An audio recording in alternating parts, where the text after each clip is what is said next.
Antarctic campaign.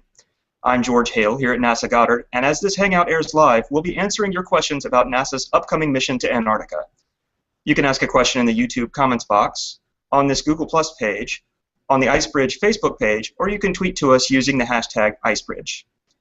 Joining us for this Hangout from NASA's Wallops Flight Facility on the eastern shore of Virginia is IceBridge Project Manager Christy Hansen. Also at Wallops, in the airplane hangar in front of our P3 Airborne Laboratory, is Project Scientist Michael Stuninger. And coming to us from Denver, Colorado is Chad Naughton. He is a Science Project Manager for the U.S. Antarctic Program. We'll go straight to questions, and the first one is for Michael. Michael, what exactly is Operation IceBridge? Operation IceBridge is a NASA airborne campaign that has been started in 2009 to continue the laser altimetry measurements that have begun with ICESat, which ended in 2009 collecting data. And the follow-up mission, ICESat-2, is currently scheduled for 2016. And between 2009 and 2016, that's a very long gap in data acquisition.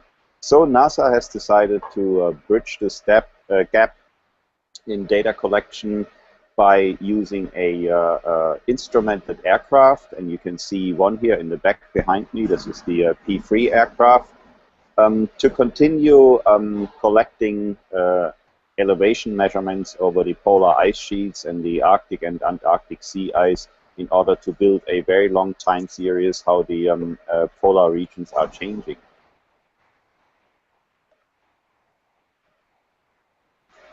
Great. Okay, so this is the first time that IceBridge has operated directly from Antarctica. Now, Christy, how is that a benefit to the program? Hi, George. Thanks for asking the question. We're pretty excited to be going to McMurdo this season. It'll be our first ever IceBridge deployment to McMurdo. And one of the benefits we're going to get from taking our P3 aircraft down and being based on the continent down there is that we're going to collect more science hours of data per flight time. Previously, when we deployed from Punta Arenas, Chile, we lost a lot of our science data collection time flying over the Drake Passage. So we really only had about 4 to 5 hours of science collection. Whereas, theoretically, in McMurdo, we'll fly 8-hour missions, and we can start collecting science data as soon as we take off and when we land. Okay. Now, Chad, you're with the U.S. Antarctic Program, and you're essentially in charge of logistics for this and many other science missions in Antarctica. So what exactly is involved in getting scientists and all of their equipment to such a remote location? Well, thanks for the question. Yeah, so on a program this size with an aircraft like this coming down to McMurdo Station, it's kind of a unique opportunity. There's a lot of detailed planning that needs to occur.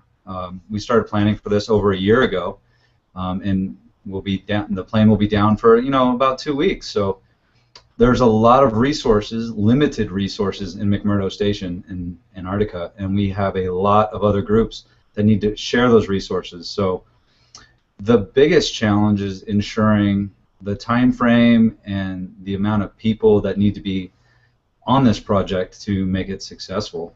It's one of the biggest challenges for any project coming to Antarctica.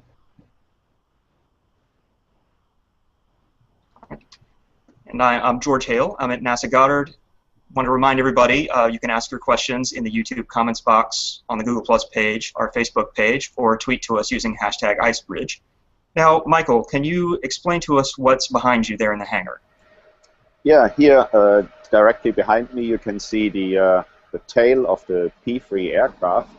And what's happening this week is the instrument teams and the air crew are all here and installing actually science instruments inside the aircraft, the antenna structures on the outside of the aircraft, and pretty much getting the plane ready to deploy to Antarctica. So once we are done here with the installation, we will test fly the aircraft here in Wallops, collect data with it, make sure that everything works properly, and calibrate the instruments here before we are going down south. And then once all this is done, we will ferry the aircraft down to Christchurch and from there to McMurdo, and then we will start collecting data over the ice sheets and sea ice there.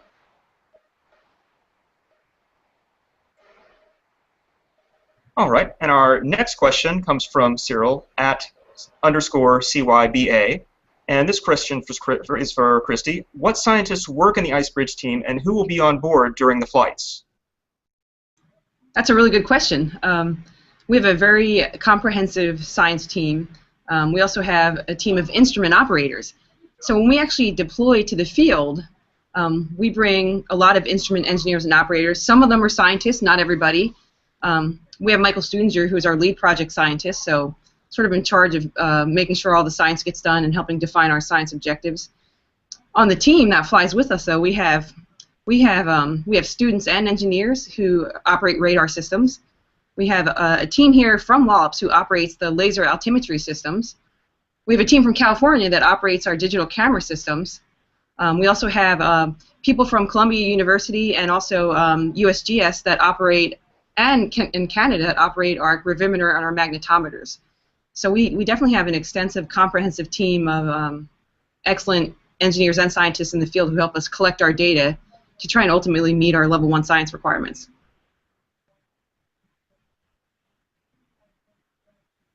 All right, and Chad, you've worked in Antarctica for quite a while.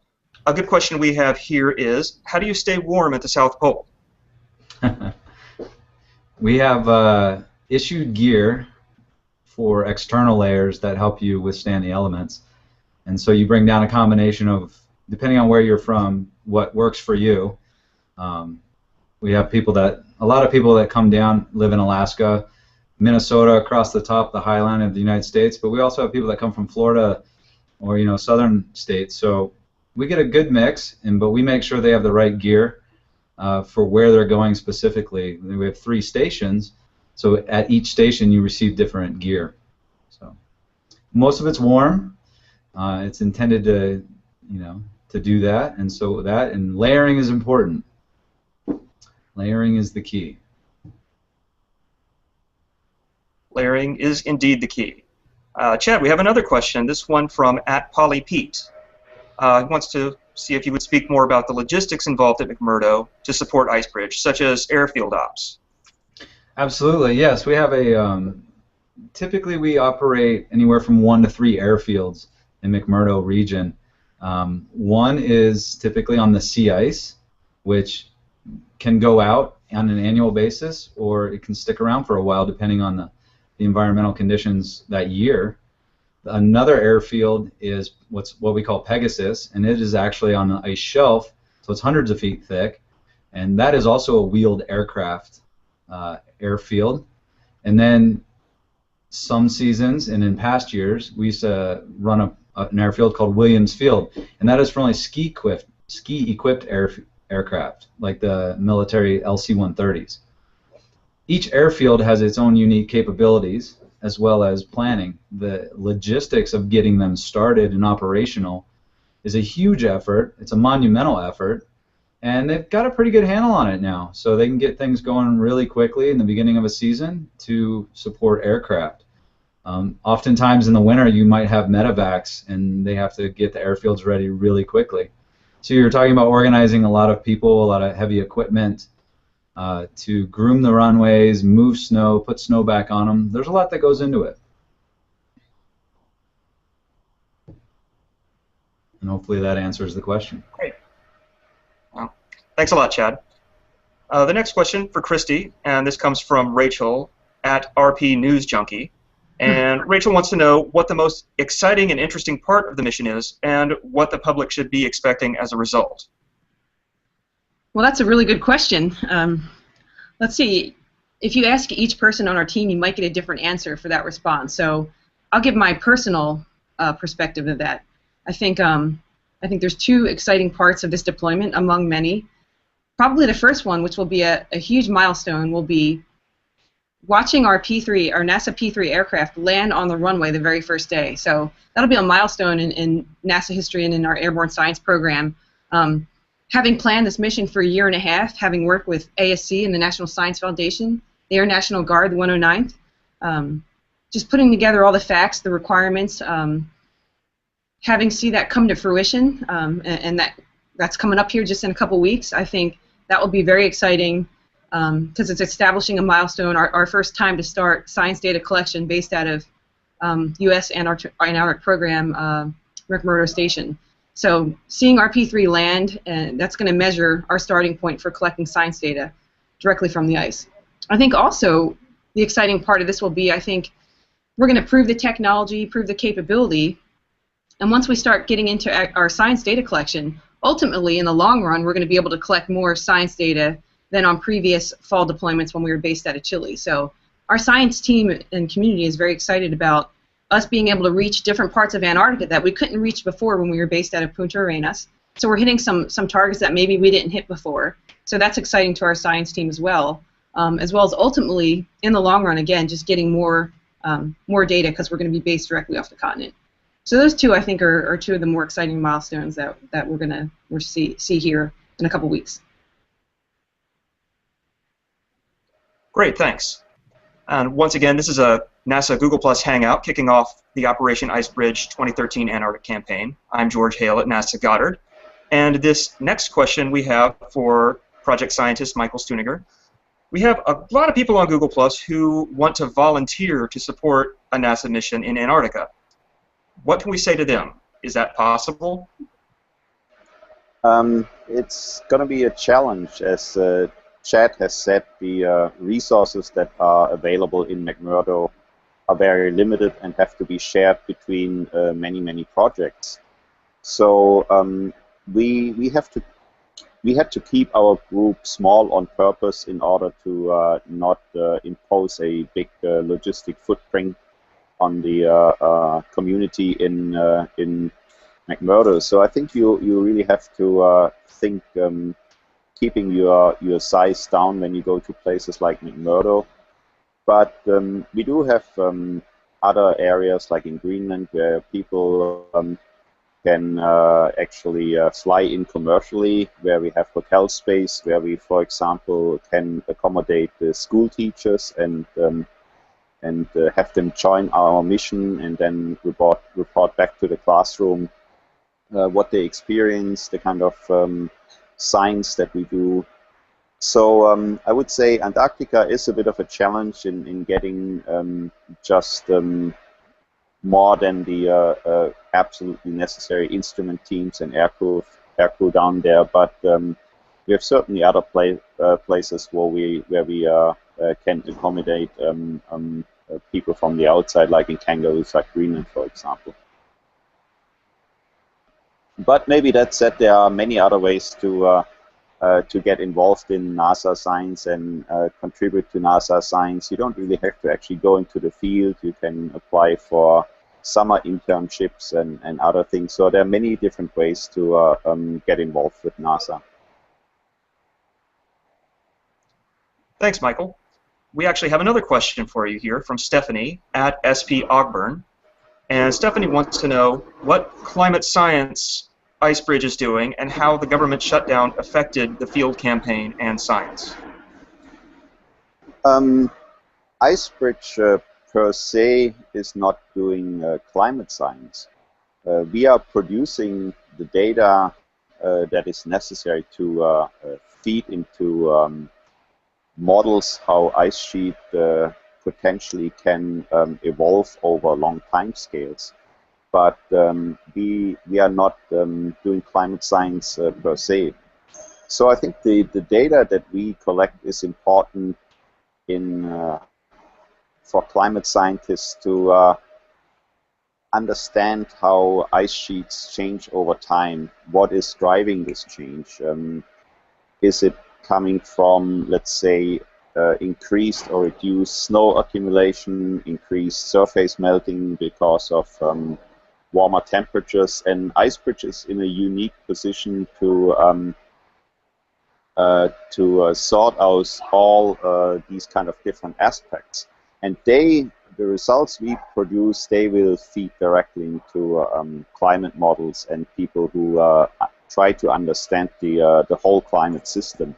We are just dealing with a tiny aspect from the climate system, and those are polar ice sheets and sea ice.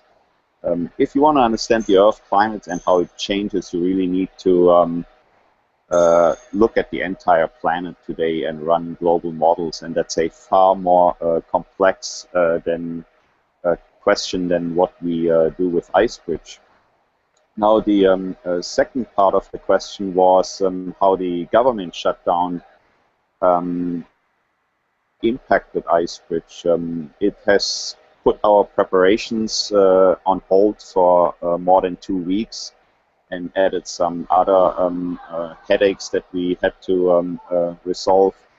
But most importantly, because NSF had to prepare for turning the Antarctic bases into caretaker status, our field season has been shortened by about 75%. So that means we will collect considerably less science data than we had planned for. And that's a potentially big issue, because one of the reasons, and has been said before, why we go to McMurdo is because we can reach areas that we haven't been able to reach since 2009.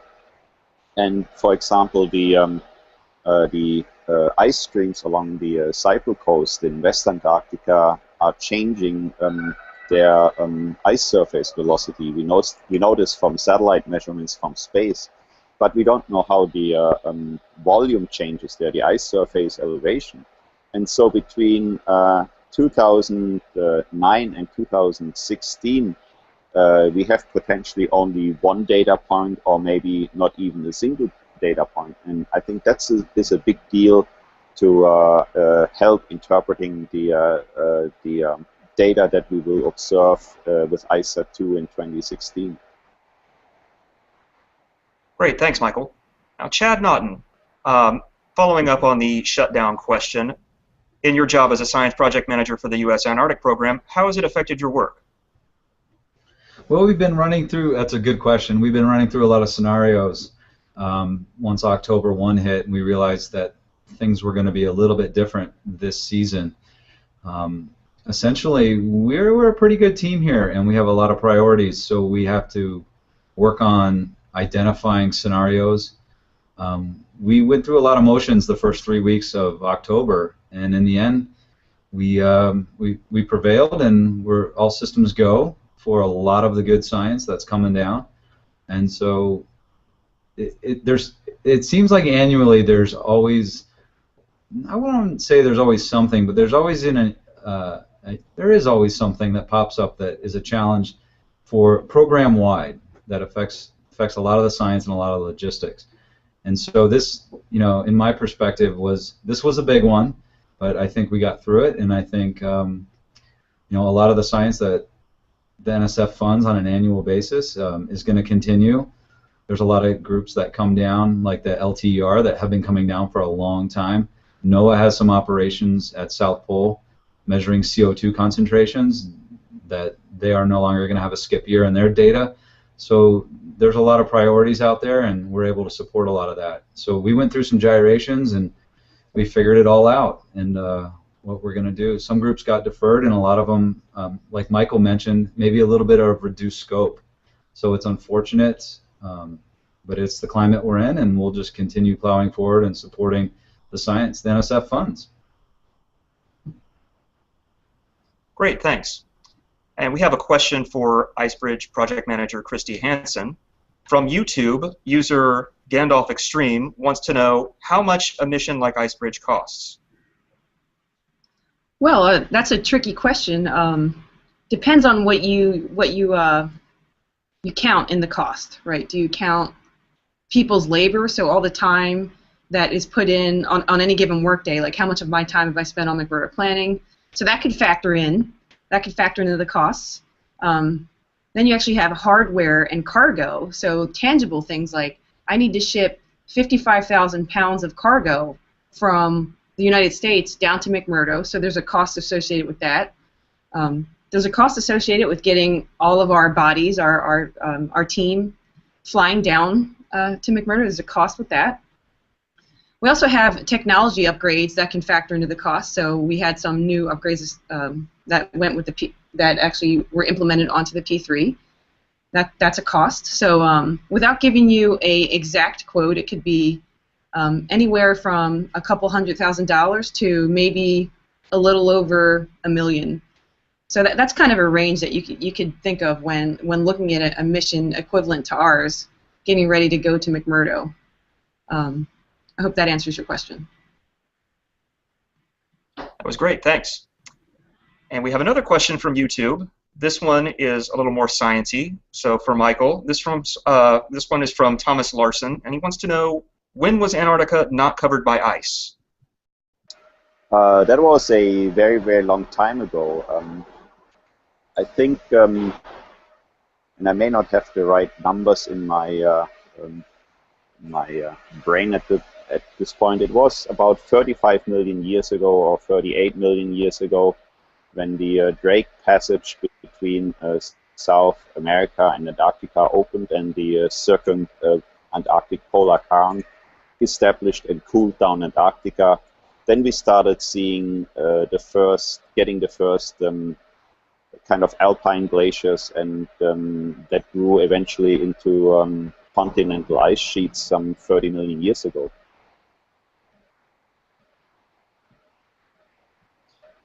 Great, thanks, Michael. Another question for you. You said that IceSat-2 will launch in, I believe you said 2016. What will IceBridge's role be after the satellite launches? The plan is to have at least 1 year overlap between IceBridge and IceSat-2. This will give us one campaign in the Arctic and one campaign in the Antarctic. And this is absolutely necessary to ensure the continuity and the consistency of the data that we collect. Because we are flying slightly different instruments that measure the ice surface elevation in slightly different ways than a satellite. So we need to make sure that the measurements we are doing are consistent with the measurements that are being done by IceSat-2. And in order to determine this, we need overlap between the two measurements. Beyond that, there is a need for every satellite mission to calibrate and validate the data that a satellite collects. And that typically requires airborne measurements, it requires measurements taken on the ground, and all sorts of other things. And IceBridge will certainly play a role in this calibration and validation phase of IceSat-2.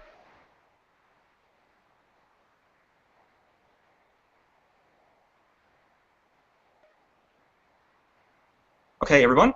I'd like to welcome you to the NASA Google Plus Hangout, kicking off the Operation IceBridge 2013 Antarctic campaign. I'm George Hale here at NASA Goddard, and we're answering your questions. You can ask a question in the YouTube comments box, on the Google Plus page, on the IceBridge Facebook page, or you can tweet to us using the hashtag IceBridge. So, Michael, you talked a little bit about measuring ice thickness and elevation. Can you talk a little bit more about some of the instruments IceBridge uses? Yeah. The main purpose is to measure the change in ice surface elevation over time, from year to year.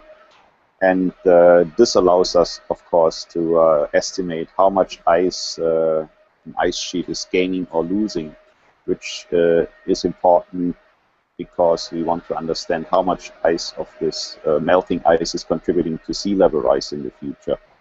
And the way IceBridge is doing this is we fly a laser altimeter in the P3 aircraft that you can see behind me.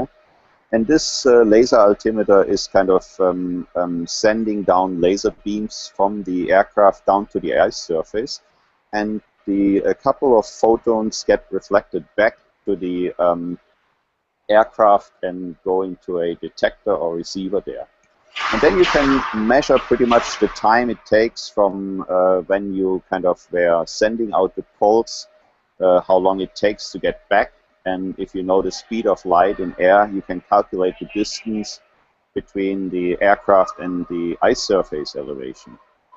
And the next step to figure out where your ice surface elevation is actually located in an absolute reference frame is you need to determine exactly where your aircraft is positioned. So we need very precise GPS trajectory from the aircraft, which is a big challenge and also kind of a piece of art to do this. And once we know precisely where the aircraft has been flying, at what elevation, and know the range between the aircraft and the ice surface from the laser altimeter measurements, we can pretty much determine the change in the ice surface elevation from year in year within a few centimeters of precision. Great, thanks, Michael. And we have another question from Stephanie Ogburn at ClimateWire, and she wants to know if, Michael, if you could talk a little bit about the data and how it will be used by climate scientists. I know you mentioned ice sheet models earlier, but could you maybe elaborate on that? Yeah. So IceBridge is a NASA mission, and that means all our data are publicly available after 6 months after data collection. People can go to the National Snow and Ice Data Center website and download the data for free. And George, you mentioned one of the important pieces of data that we collect that are used by people who determine how or project how ice sheets may change over time are ice sheet modelers. And one of the very critical require is the elevation of the bedrock topography below the ice sheets. So it is critical to having a reliable ice sheet model, really the bedrock structure below the ice sheet in a precise way and with a fairly high resolution, because this is what's essentially driving a lot of the dynamic flow of the ice from the interior to the Arctic Ocean, into the ocean, where it contributes to sea level rise. So in addition to ice surface elevation from laser altimetry, we are collecting many different additional data sets that are used by ice sheet modelers and other scientists for answering important questions, how ice sheets evolve over time and what the parameters are they are responding to when they are changing.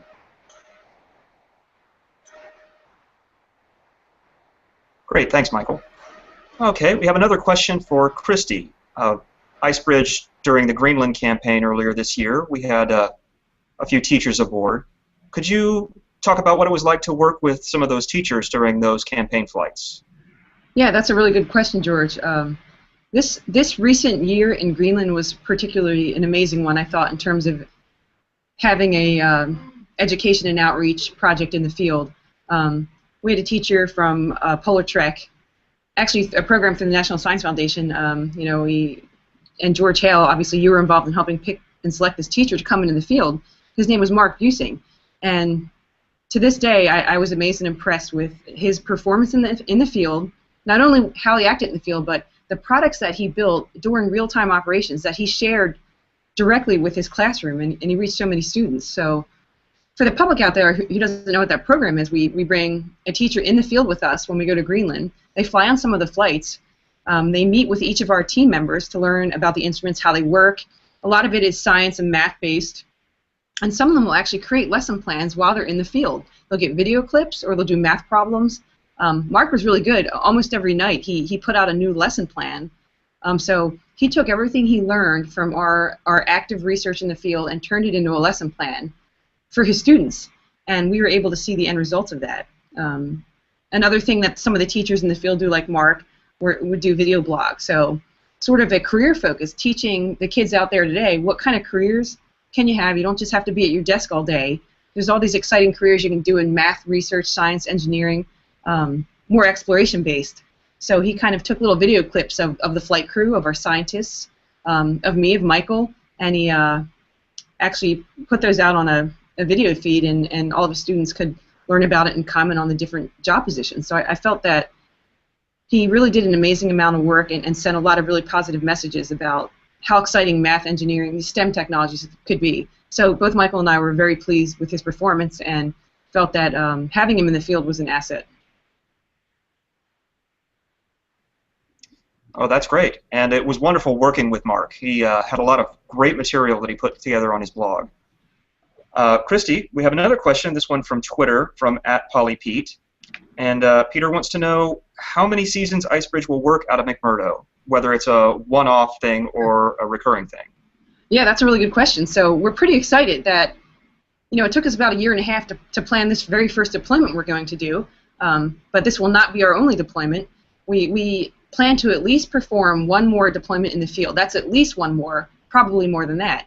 The challenge is that this time next year, our P3 aircraft that we use is going through some major maintenance. It's going to have new wings put on it. So unfortunately, next year, for this season, we won't be able to be based in McMurdo. But the following year, our plan is to be back down there for the entire season collecting data. So what I can tell you is at least 2 seasons, but it is highly likely that we will pursue more than that. I hope that answers your question. That was a great answer.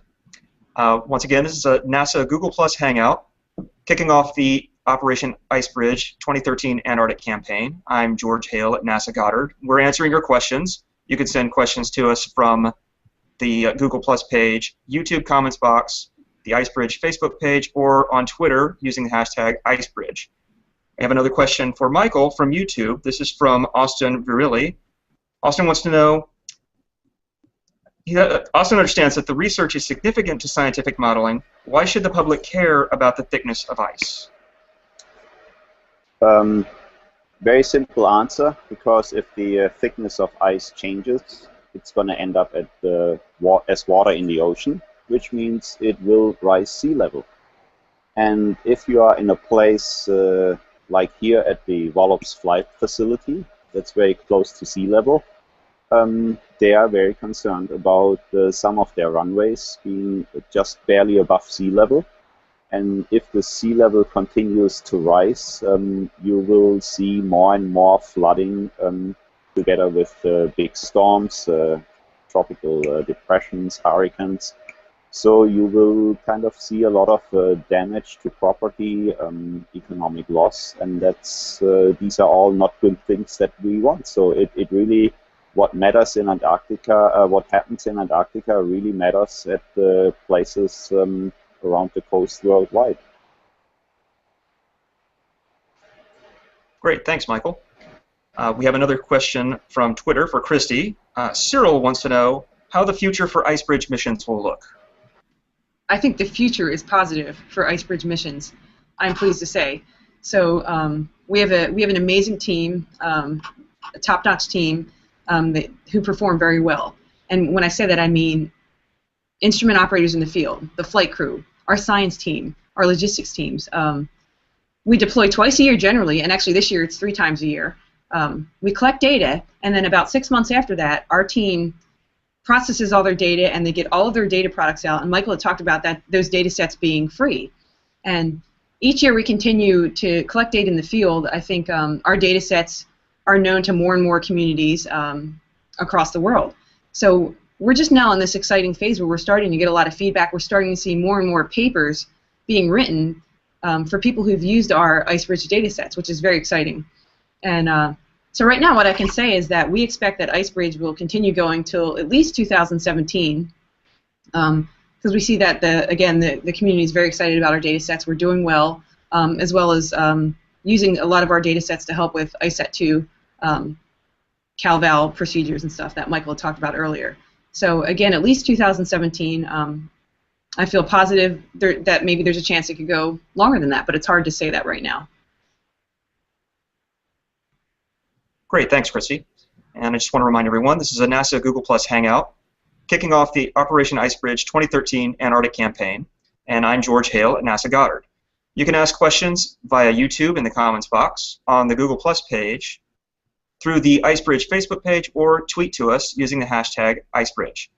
And we have another question from Twitter from Cyril again.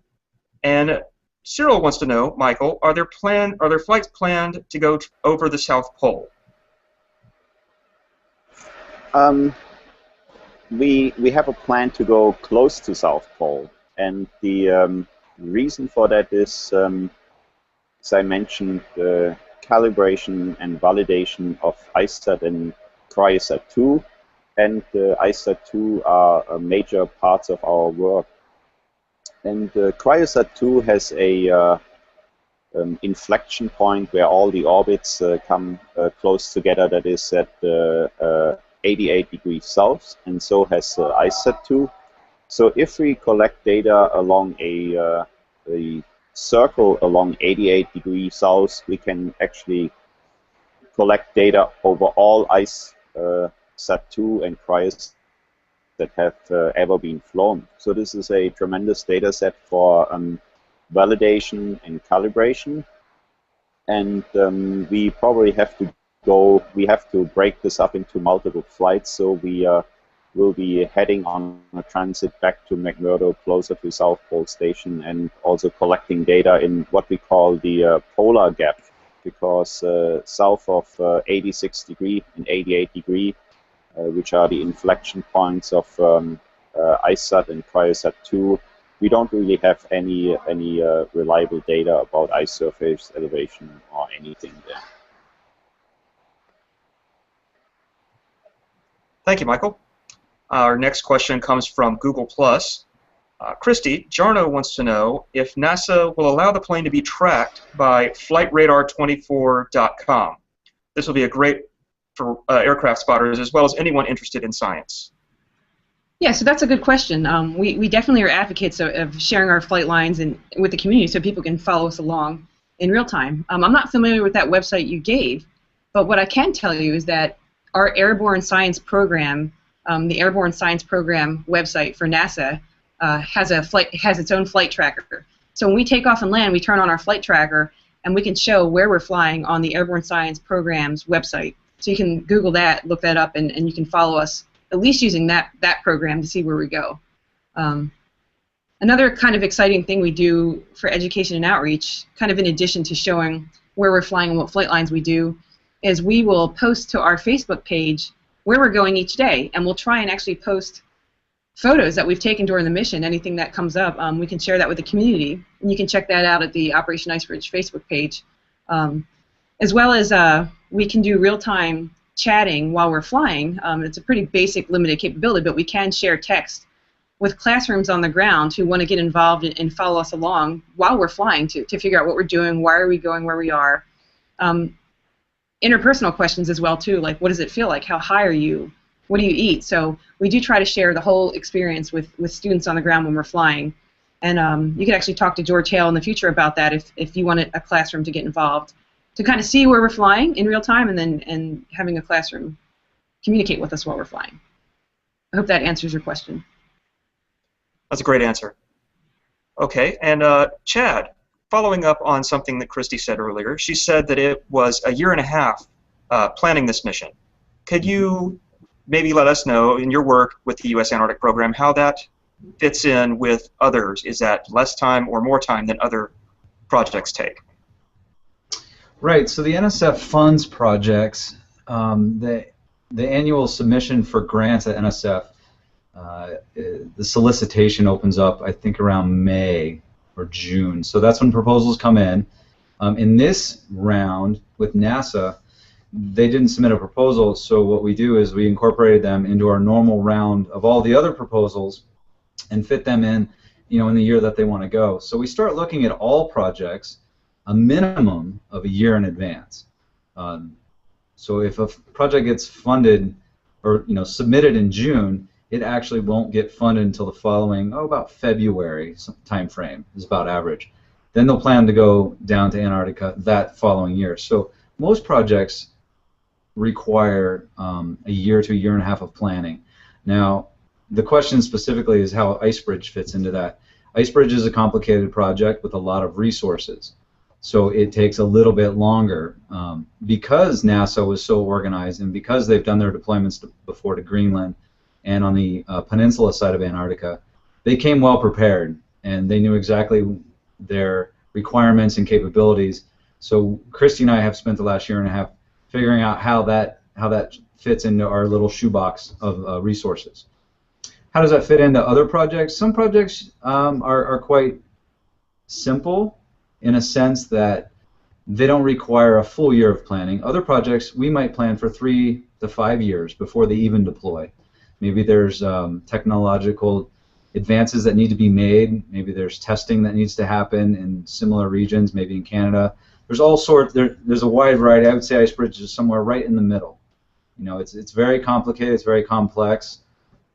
But again, because NASA was so organized, that's really helpful to know exactly what you need. And I hope that answers the question. That's great. Thanks, Chad. And going back, NSF stands for National Science Foundation. Our next question comes from YouTube, and this will be for Michael. This user wants to know, who had the original idea for Icebridge? I don't think there was a single person behind this, and it actually predates my involvement in Icebridge. There was a team of scientists in the cryosphere community and within NASA, including project managers at NASA headquarters, that realized that the end of ICESat-1 was coming in 2009, and they were sitting down and looking into possibilities of continuing the measurements that have been begun by ICESat-1. And so people were looking into various different kinds of airborne campaigns or mini satellites that could be launched on a small budget to collect the data, the kind of data sets that ICESat was collecting. And after several studies and a lot of work in teams and communities, NASA made the decision to launch a airborne science project called Icebridge in 2009 to continue acquisition of data until ICESat-2 will be launched in 2016. And that's exactly what we are doing. Great, thanks, Michael. We have another question from Twitter, from Damara. Damara wants to know if we collect audio data from Aurora and space weather, and I know that Icebridge doesn't collect data like that. But Chad, maybe you can give us a sense of all of the different sorts of scientific experiments going on in Antarctica. Sure. Specifically, astronomy and astrophysics are popular at South Pole because the atmosphere is clear and there's not a lot of light pollution. So there are a lot of instruments at South Pole to monitor the mesosphere, as well as deep space, as well as the neutrino array that was called IceCube that was built over the last decade, simultaneously with the new South Pole Station. There's a wide variety of science projects that occur on the continent: biology, glaciology, again, astrophysics and astronomy, and then you have people studying paleontology too. There's a lot of fossils in Antarctica that are buried in snow, and on these mountaintops, you've seen some of the graphics going down on the screen there. You can see those little brown mountaintops. Some of the, the continent is exposed, and where it's exposed is very valuable to a lot of scientists to gain invaluable data sets on anything from, like what Michael was talking about earlier, about 38 million years ago, and then we've got ice cores out in the higher depths of the ice on the continent. We're drilling down, getting cores, looking back at the atmosphere for 200, 600,000 years ago to get an understanding of what the continent was like then. There's a wide variety. We have divers looking, that are going down and collecting organisms for scientists. There's a lot of seal and penguin study groups locally around the coast, all over the coast of Antarctica by all different types of international Antarctic programs. So there's a lot of science going on down there, and it's good to be a part of it. Actually love this stuff. So hopefully that answers your question. That's great. Thanks, Chad. So Cyril on Twitter wants to know, and Michael, you can help with this question, how exactly does ICESat help in our mission? I think it's probably more the other way around, that Icebridge is helping ICESat and ICESat-2. But in order to answer the science questions that we are interested in how ice sheets are changing over time, we need all sorts of different kinds of measurements. And ICESat is contributing to this. ICESat-2 will be contributing to this, and so does IceBridge. So what we do in addition to collecting ice surface elevation data, we also collect ice thickness data, snow thickness data over sea ice, skin temperature data, all sorts of measurements, and they all will help to better interpret the signal that we will see in ICESat and ICESat-2. So I think it's just IceBridge is one part of a big puzzle that makes a contribution in a specific field that helps a worldwide community of scientists answering bigger questions about how will the climate change change the behavior of ice sheets and change the world. Thank you, Michael. Another question for Christy from Peter on Twitter. Peter wants to know how many flights we have planned for the campaign versus how many were originally planned, and what some of our field targets are. Okay, well, that's a good question, multi-part question. So I think our current number that we have planned is, I think it's about 37 flights this year, between 37 and 41 different planned missions. So typically what we do, just to maintain flexibility in the field, is we plan a lot more missions than we ever intend to fly. So we plan land ice missions, sea ice missions, depending on what science we're looking at. And usually what we do is, to help us with planning in the field, is we take all those missions and we prioritize them. You know, these are the top priority, these are medium, these are low. So we have a nice big book that we can go to the weather office with in the morning, and then we take a look and we think, okay, how's the weather in this region versus that region? If the weather looks bad on the east side, maybe we'll fly on the west side. So we'll pull out missions that reflect targets on the west side of the continent, for example. And then we'll look through our priorities and always try and fly our top priorities. When the government shut down, we didn't actually change or remove any of our flights. We still have the same number of flight opportunities or flight plans that we can fly. It just did actually reduce the number of days that we could fly in the field. So our what we call potential science flight numbers have gone down a little bit, but we're still going to work through the list that we've already come up with and try and get as many as we can off the ground. So, you know, regions that we look at, I talked a little bit at a high level, sea ice. So we'll be looking at the Ross Sea, targets over the Ross Sea, the Ross Ice Shelf. We have some stuff in the Trans-Antarctic Mountain Range.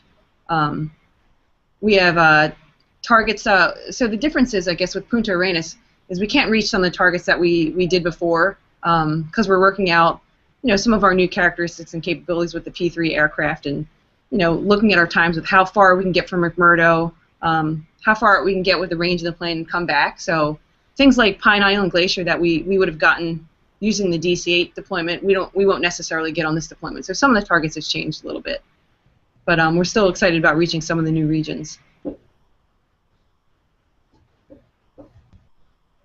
I hope that answers your question.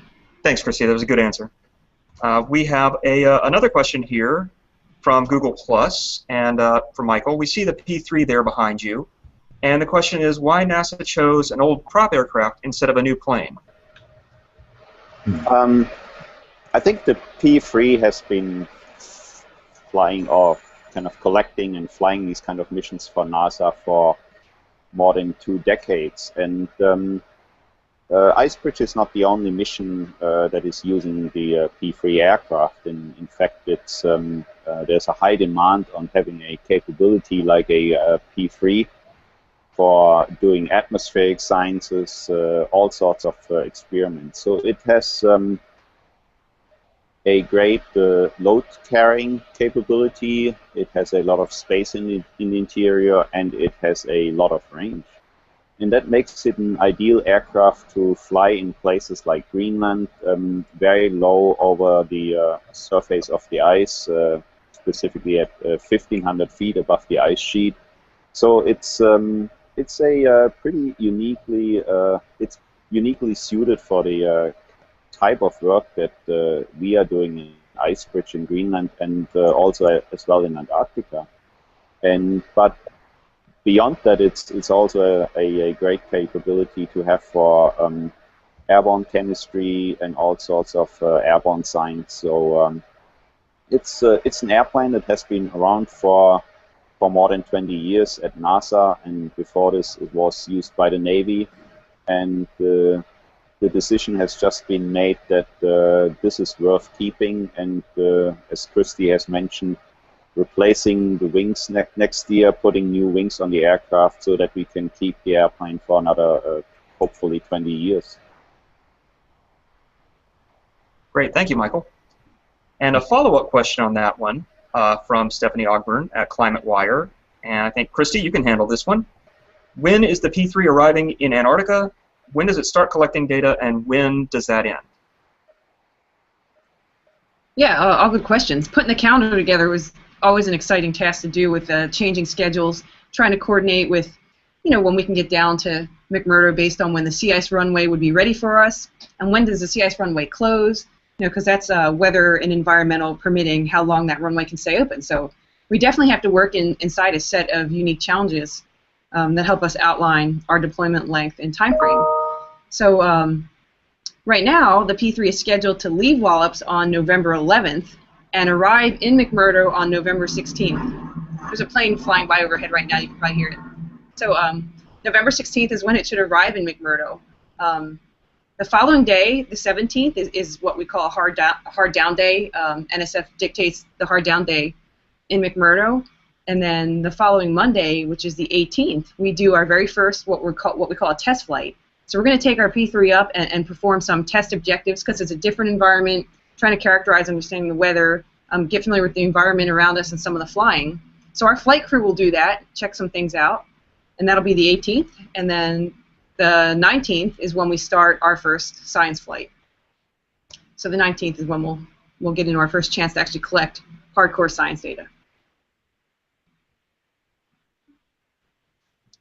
Great, thanks, Christy. I've been told we have a lot of questions, people coming in and asking about the movie The Thing, and I have to say that with Ice Bridge, one of our favorite movies is Airplane. We like to quote that one a lot. We have just a few minutes left, so is there anything anyone would like to add?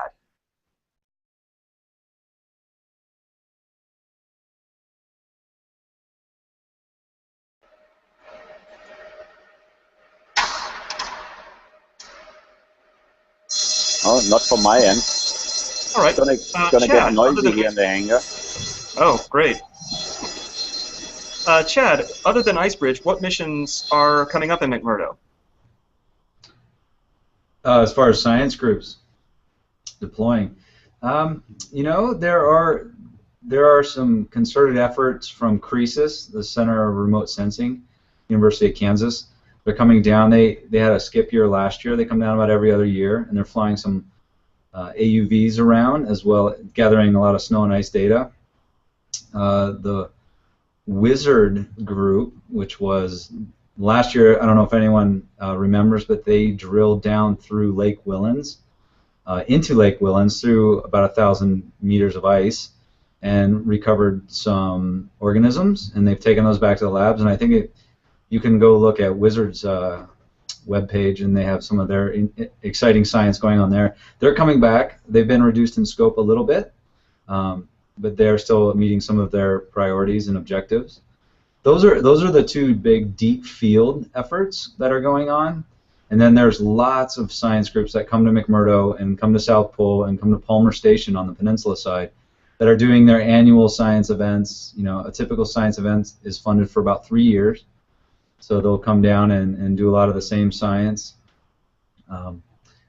It's always fun. The SEAL groups that come through McMurdo, they go out and they weigh seals, and they look at, some of them have been tagged for 20+ years, and they put cameras on their heads sometimes, and they'll see the profile of their dives and what they're chasing and fish. So there's a lot of exciting science out there. If you go to www.usap, and that's United States Antarctic Program.gov, you can see some of the links as well as the NSF's website at nsf.gov if you want to learn a lot more about the science. Great. Thanks, Chad. You bet. So wrapping up here, we'd like to thank our panelists, Christy Hansen, IceBridge Project Manager, Michael Studinger, IceBridge Project Scientist, and Chad Naughton, Science Project Manager for the U.S. Antarctic Program. We'd like to thank everybody for participating in this Hangout and remind you that this Hangout will be archived on YouTube. For more information about IceBridge, you can go to www.nasa.gov/icebridge. And thanks, everybody. Thank you. Thank you.